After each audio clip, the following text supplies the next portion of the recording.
Assalamualaikum warahmatullahi wabarakatuh. Saya Pipit Regina dari kelas 11 MIPA akan menjelaskan materi tentang 3M. Apa itu 3M? Yang pertama, mulai dari diri sendiri, mulai dari hal terkecil, dan mulai dari saat ini. Kenapa sih kita harus mulai dari diri kita sendiri? Karena sekarang ini mau sadar ataupun enggak, kita itu banyak banget fokus ke permasalahan hidup orang lain. Misalnya orang lain ini berbuat salah, pasti kita kayak langsung, orang ini nih bikin salah terus. Tapi ketika kita sendiri yang melakukan kesalahan dan ditegur oleh orang lain, kita nggak mau ngeklaim diri kita itu salah. Terus seringkali kita itu iri terhadap potensi yang orang lain punya. Misalnya kayak, enaknya dia mah hafizul 30 juz, pasti kemana-mananya gampang, pasti ikut lombanya gampang. Padahal mungkin yang hafizul ini, dia punya kekurangan di bidang lainnya dan kita itu punya kelebihan di bidang yang dia nggak bisa kayak gitu. Yang kedua adalah mulai dari hal terkecil.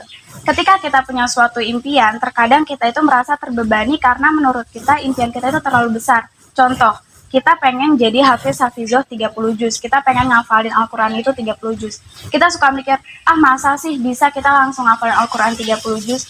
Padahal biar kita bisa ngafal Al-Quran 30 juz, kita mulai dari surat-surat terpendek yang sering kita baca atau kita dengar tiap harinya.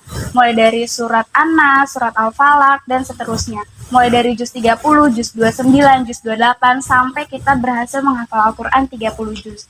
Makanya ketika kita punya impian itu jangan langsung ngebayangin hal yang besarnya, tapi kita harus mulai dari hal yang paling kecil yang bisa kita lakuin.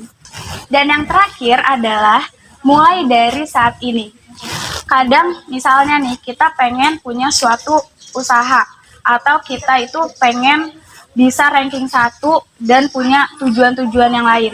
Kita itu bingung kayak mulainya dari kapan ya, mulainya harus dari mana ya, kayak gitu. Nah, padahal begitu kita punya impian atau kita punya omongan, misal kayak kita pengen punya ranking 1 di kelas, ya kita mulai dari belajar hal-hal yang terkecil, misalnya ngerjain tugas yang paling mudah, terus dengerin guru kalau lagi menerangkan pelajaran, atau kayak seenggaknya kita selalu absen setiap hari, setiap pelajaran. Jadi kita itu nggak usah kayak mikirin, nanti deh nunggu kita itu pinter dulu, nanti deh nunggu guru-guru itu ngejelasin materinya yang banyak dulu, nanti kita pelajarin langsung semuanya. Nggak usah kayak gitu. Pokoknya setiap kita punya omongan, setiap kita punya impian, ya dari saat itu juga kita mulai, jangan nunda-nunda karena kita nggak tahu nih kedepannya itu bakal ada hambatan apa. Pokoknya selama kita bisa mulai apa yang kita pengenin tuh, kita mulai dari saat itu juga. Sekian yang bisa saya sampaikan. Wassalamualaikum warahmatullahi wabarakatuh.